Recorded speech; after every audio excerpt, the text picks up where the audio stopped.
Assalamualaikum warahmatullahi wabarakatuh. Saya Yudi Pramuko, tukang donat dari Parung Youtuber tertua di semesta. Alhamdulillah, wassalatu wassalamu ala rasulillah. Semoga yang sehat ya Allah pulihkan, yang sehat, yang sakit semoga Allah anugerahkan kesehatan kembali ya, sehingga bisa beramal dengan optimal, karena kesehatan yang prima itu, dan yang sudah sehat dijaga kesehatan kembali, jangan dibuang-buang waktu untuk hal-hal yang tidak penting. Dan sambil ngaduk bubur, bikin bubur ayam 2 liter untuk besok, saya mendengarkan percakapan Hersu Beno Arif dengan Prabowo ya. Jadi kalau tidak salah nangkap itu soal kekakuan atau ketegangan, istilah psikologis atau diralat oleh Rocky sebagai kekakuan psikologis ya, belum bertemunya Prabowo dengan Megawati itu tentu dibayang-bayangi oleh persoalan atau ketegangan psikologis antara Jokowi dan Prabowo, katanya, kata Rocky Gerung itu. Sementara kekakuan ketegangan antara Prabowo dengan Jokowi itu sedikit banyak dilatar belakangi oleh persoalan Megawati yang tentu bermasalah dengan Jokowi. Jadi epicentrumnya ini sebenarnya bukan Megawati, bukan Prabowo kalau menurut saya ini ya, tapi memang masalahnya ada di Jokowi yang semacam anak durhaka yang sudah dibesarkan oleh Megawati sejak jadi wali kota di Solo, Jokowi ini, dan kemudian didukung menjadi gubernur di DKI, dan kemudian dukung menjadi presiden sampai 2 periode. Hampir seluruh karir politik Jokowi itu memang dalam asuhan, dalam naungan Megawati atau PDIP. Tapi tiba-tiba demi dinasti politik, menguatnya kepentingan keluarga dalam politik Indonesia modern, dan menyorongkan Gibran menjadi calon bakal calon wakil presiden Prabowo, ini kemudian landscape politik Indonesia berubah ya, dan tali temali dengan ketegangan psikologis di antara tokoh-tokoh partai dan pimpinan-pimpinan puncak yang bermain dalam panggung politik nasional ya. Dalam hal ini tentu Prabowo, Jokowi, dan Megawati ya. Karena kemudian kita tahu dalam Pilpres 2024 14 Februari itu Jokowi kemudian memposisikan dirinya sebagai anak durhaka dalam tanda petik, bukan mendukung sebagai kader PDIP. Dia bukannya mendukung Ganjar Pranowo dan Mahfud yang dijagokan oleh PDIP, tapi justru Jokowi menjagokan lawan dari Ganjar, lawan dari PDIP, yaitu Prabowo. Didukung Prabowo dari Gerindra, didukung oleh Koalisi Indonesia Maju. Itu. Kenapa Jokowi kemudian rela, dan bukan rela berkhianat terhadap PDIP yang sudah membesarkannya itu? Karena ya, dia memperhatikan faktor anaknya yang berpasangan dengan Prabowo, demi semata-mata demi anak yang namanya Gibran, yang kemudian oleh majalah Tempo itu disebut sebagai anak haram konstitusi. Jokowi rela ya meninggalkan PDIP, rela meninggalkan Megawati, hanya semata-mata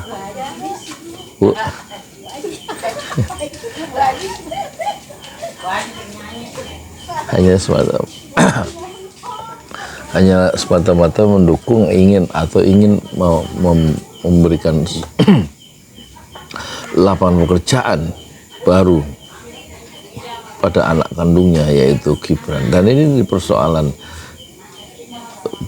kerusakan demokrasi kita, dan masalah yang menggantung, yang membuat Prabowo tidak independen dalam menentukan kabinet baru semata-mata memang karena bertumbuh pada satu titik, yaitu berapa Jokowi yang membuat kisruh seluruh jagat persilatan politik kita. Dan itulah yang harus diterima oleh Prabowo, dan dia semacam terkesan kehilangan independensinya dalam menentukan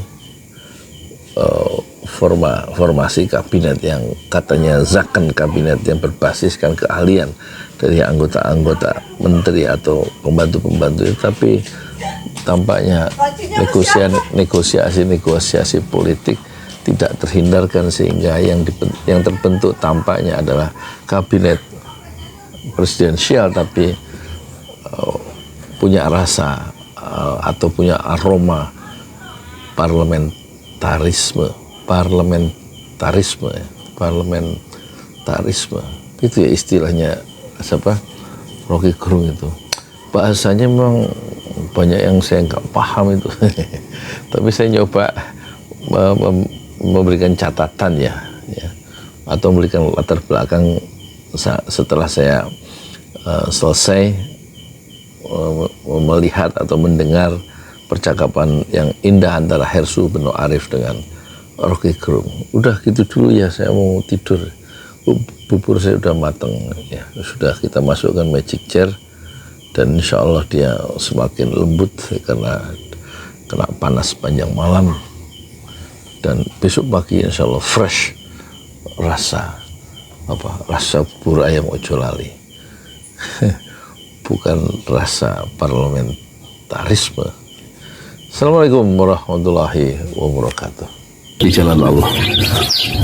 Ini Masjid Enam Syuhada lagi dikunjungi sama Ketua Hilmi. Modal awalnya berapa Pak Yudi Pramuko? 750.000. 750.000 rupiah aja. Jadi ini 500 jutaan nih barang. Sekarang udah habis 310. Masya Allah, tuh udah pakai keramik, plafonnya tinggal. Granit tuh kayak marmer. Tuh. Masya Allah nih, sampai juga kita ke sini. Masjid Enam Syuhada, ngapa namanya Masjid Enam Syuhada, ya, Pak Yudi? Kita mau mendokumentasikan perjuangan dakwah nama anak muda pengawal Habib Rizik Syihab itu. Masya Allah. Yang dibunuh sama orang jahat di kilometer 50. Kilometer 50 ya. Itu kan simbol memperjuangkan dakwah itu kita harus memberikan segalanya untuk Islam kan ya. Masya Allah. Dan nama anak muda itulah yang sudah memberikan segalanya untuk Islam. Masya Allah. Apa nanti nama pemuda itu ada juga di sini, mungkin diterangkan? Mungkin namanya 6 Syuhada. 6 Syuhada ya, 6 Syuhada dipasang di sini. 6 Syuhada. Bip Ali, apa yang dikomentarin dari ini semua, Bip Ali? Masya Allah, luar biasa. Dari uang 700.000, kalau pengen ternyata bisa. Bisa. Allah kirim. Tuh, bisa. Ya, dengan masuk satu gang kecil, tapi Bapak ini luar biasa. Kecil tuh. Masya Allah ya. Satu kol aja. Masya Allah. Perjuangan Pak Yudi Pramuko, YouTuber sejagat paling tua. Tertua di semesta. Tertua di semesta. Masya Allah. Tukang donat. Tukang donat. Tukang donat dari Paru. Ini saya laporkan dari lapangan ini, langsung dari Masjid Enam Syuhada. Masya Allah. Dan ini dia. Dalam lihat ah. Tuh lihat tuh masjidnya. Tuh imamnya di situ tuh. Malam-malam lagi kita. Masya Allah. Masih kurang nih. Atapnya katanya transfer aja. Masjid Enam Syuhada sebentar lagi selesai. Dinding lubang angin sebagian sudah terpasang, lantai 2, dan kemudian plafon termasuk lantai bukan keramik, granit 150 dus bersama tiang-tiang yang ada 16 setinggi 4,5 meter.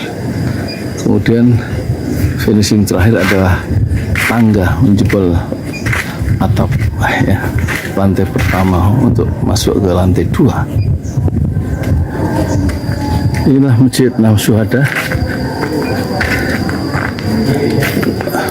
2,5 tahun lalu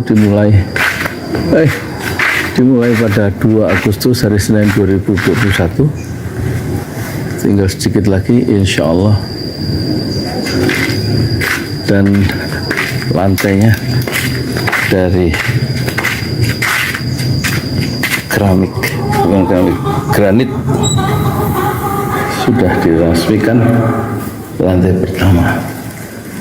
Nanti lantai kedua lewat sini tangganya jebol untuk masuk ke lantai 2. Inilah Masjid 6 Syuhada yang sangat megah karena dari bahan-bahan pilihan kualitas nomor 1.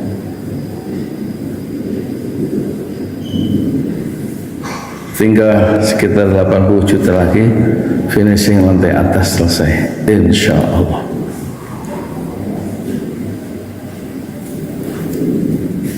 Ya, inilah Masjid 6 Syuhada yang sangat bersejarah, ya,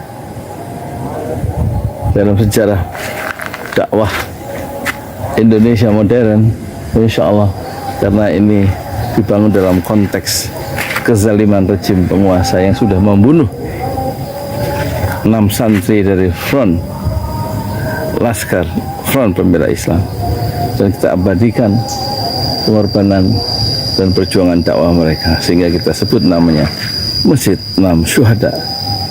Mereka mengawal perjalanan dakwah gurunya Habib Rizik Syihab dan mereka dicegat oleh orang-orang jahat di kilometer 50. Saya Yudi Pramuko, tukang donat dari Parung Suber, tertua di semesta Fasbir Sabrun Jamila. Bersabarlah dengan kesabaran yang indah. Assalamualaikum warahmatullahi wabarakatuh.